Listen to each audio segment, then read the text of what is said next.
Je peux pas oublier. Et vous, comment réagiriez-vous face à un braquage? Impossible de le dire avant de le vivre réellement.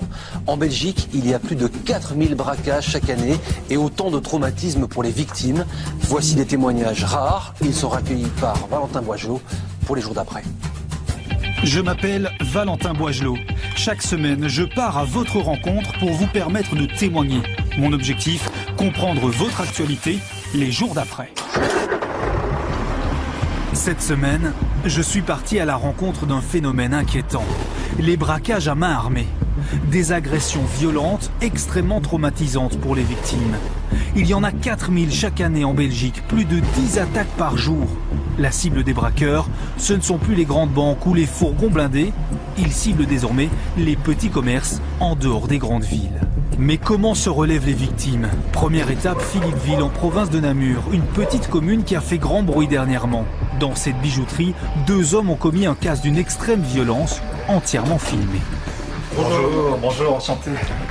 François Linard est sous le choc. Ce bijoutier a été menacé, une arme pointée sur la tête avant d'être ligoté. Comme je ne veux pas me mettre à genoux directement, ben là il me donne un coup sur la tête et il me met à genoux. Ce jour-là, 2 personnes entrent dans la bijouterie.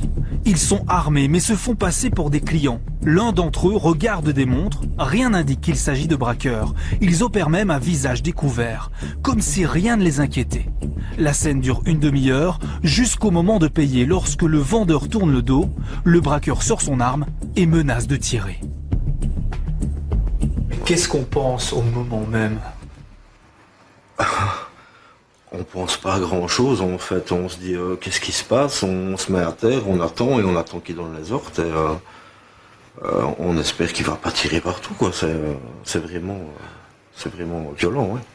L'autre individu sort des colsons pour ligoter les clients et les membres du personnel. Toujours sans cacher son visage, malgré les caméras pourtant bien visibles, les braqueurs sont prêts à tout. Est-ce qu'on peut dire que c'est traumatisant comme expérience? Oui, je pense qu'il va falloir quand même longtemps pour me remettre de ça. Ouais. J'ai peut-être plus le même contact avec les clients, je suis beaucoup plus anxieux.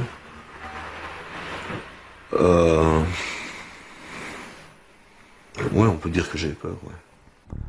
Le traumatisme est profond. Le braquage a duré plus d'1 heure, pendant laquelle d'autres clients sonnent à la porte. Mais pas de quoi décontenancer les braqueurs, ils les prennent en otage. Les braqueurs ont volé 100 000 € de bijoux. Le bijoutier est en colère, mais surtout en colère contre lui-même. Il s'en veut de ne pas avoir réagi. Allez, je me suis dit, t'es vraiment qu'à un âge, quand t'aurais quand même pu faire quelque chose, quoi. Ah non, tu restais à genoux comme un con, et j'attends que ça se passe. Et alors, quand j'étais à l'étage, le type, il a pris ma femme 2 fois, il a fait dégringoler les escaliers jusque dans le fond, pour qu'elle cherche tout en vitrine, et j'ai même pas levé mon petit doigt, quoi. Vous vous en voulez pour ce genre de choses? Ouais, je m'en veux vraiment, quoi, d'avoir rien fait du tout.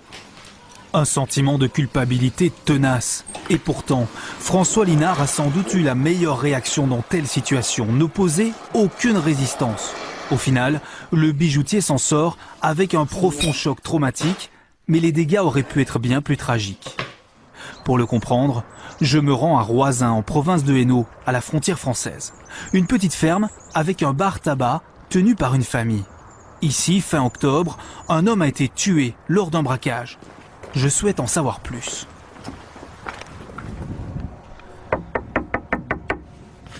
Pas de réponse. Je pousse la porte du café en espérant trouver quelqu'un. C'est alors que je rencontre Claudette, une dame de 84 ans, présente lors du braquage. Vous continuez de travailler? Oui, C'est important pour vous? oui, c'est important. Son établissement correspond parfaitement aux nouvelles cibles des braqueurs. Des petits commerces éloignés des centres urbains, des gains réduits mais moins risqués. Pour Claudette, tout s'est passé à l'arrière de la ferme, dans cette cuisine. 4 hommes cagoulés sont entrés et ils ont tiré sur ses 2 fils. L'un d'eux est décédé. C'était pendant la nuit? Oui, vers 1h30. J'ai même crié. Il y a un monsieur là qui a mis le revolver comme ça. Sur vous? Et il m'a dit comme ça de pas bouger. Bougez pas, madame, bougez pas. Vous avez pensé quoi à ce moment-là? Hein?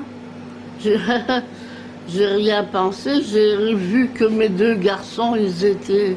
Lui et Jean-Claude, ils l'ont tiré, il était déjà mort. J'ai crié Jean-Claude, Jean-Claude, mais Jean-Claude m'a jamais répondu. Les 2 fils de Claudette sont couchés au sol. Il y a beaucoup de sang, tout est renversé dans la pièce. Un véritable cauchemar. Claudette a du mal à y croire. Elle est comme paralysée. Vous avez cru qu'il allait tous vous tuer? Ouais. On l'a passé belle. Ouais. Malheureusement, mon garçon... Une attaque extrêmement violente pour un butin pourtant dérisoire. Ici, il n'y a même pas de caisse automatique, juste quelques euros rangés dans une petite boîte à cigares. Qu'est-ce qu'ils venaient chercher ici? Du tabac. C'était du tabac? Bah oui, hein, ils ont volé du tabac, tiens. Du tabac. Ils ont tué votre fils pour du tabac? Ouais, pour du tabac. Et il fallait du tabac et des sous. Quelques fardes de tabac et au final une famille brisée.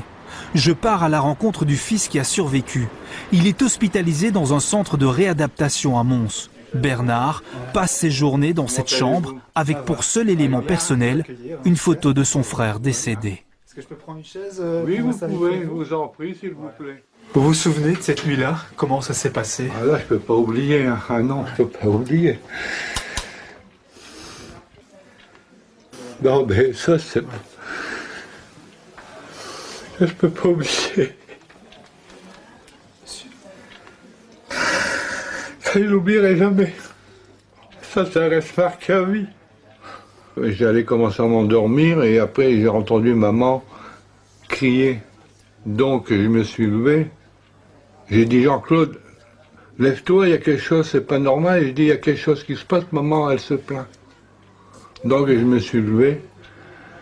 Et en descendant, dans le café, j'ai vu dans la cuisine 3 ou 4 personnes. Ils vous ont dit quelque chose avant de vous attaquer? Non, rien du tout.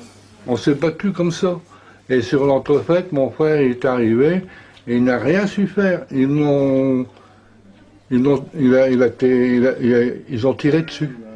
Bernard, ce soir-là, a tenté d'intervenir. Il s'est jeté sur ses agresseurs, une réaction instinctive, incontrôlée, et avec laquelle il a du mal à vivre aujourd'hui. Quel conseil est-ce que vous pourriez donner à quelqu'un qui se fait braquer aujourd'hui? Il ne faut pas avoir la même réaction que j'ai eue. Donc c'est que qu'il laisse prendre. Tu veux ça, tu donnes. Faut pas avoir la réaction que j'ai eue ce jour-là. Vous regrettez? Avec le recul, ouais. Mon frère, il serait cool. Un sentiment de culpabilité partagé par toutes les victimes, qu'elles aient tenté d'intervenir ou qu'elles soient restées sans réaction. C'est sans doute là l'un des dégâts les plus importants causés par les agresseurs.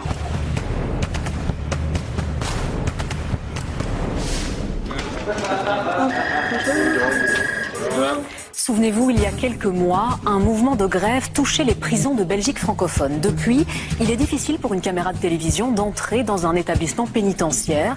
Mais l'une de nos équipes a pu se rendre à Marche-en-Famenne, une prison récente, ultra-moderne, et dont la directrice est une femme. Une femme qui évolue dans un milieu d'hommes, dans un milieu dur. Benoît Feit l'a suivie dans son quotidien. Voici son immersion. La prison de Marche-en-Famenne. Une prison de haute sécurité, ultra moderne, où tout est filmé en permanence à l'extérieur comme à l'intérieur. 311 détenus y sont incarcérés, dont 90% d'hommes. Mais il y a aussi de nombreuses femmes dans cette prison.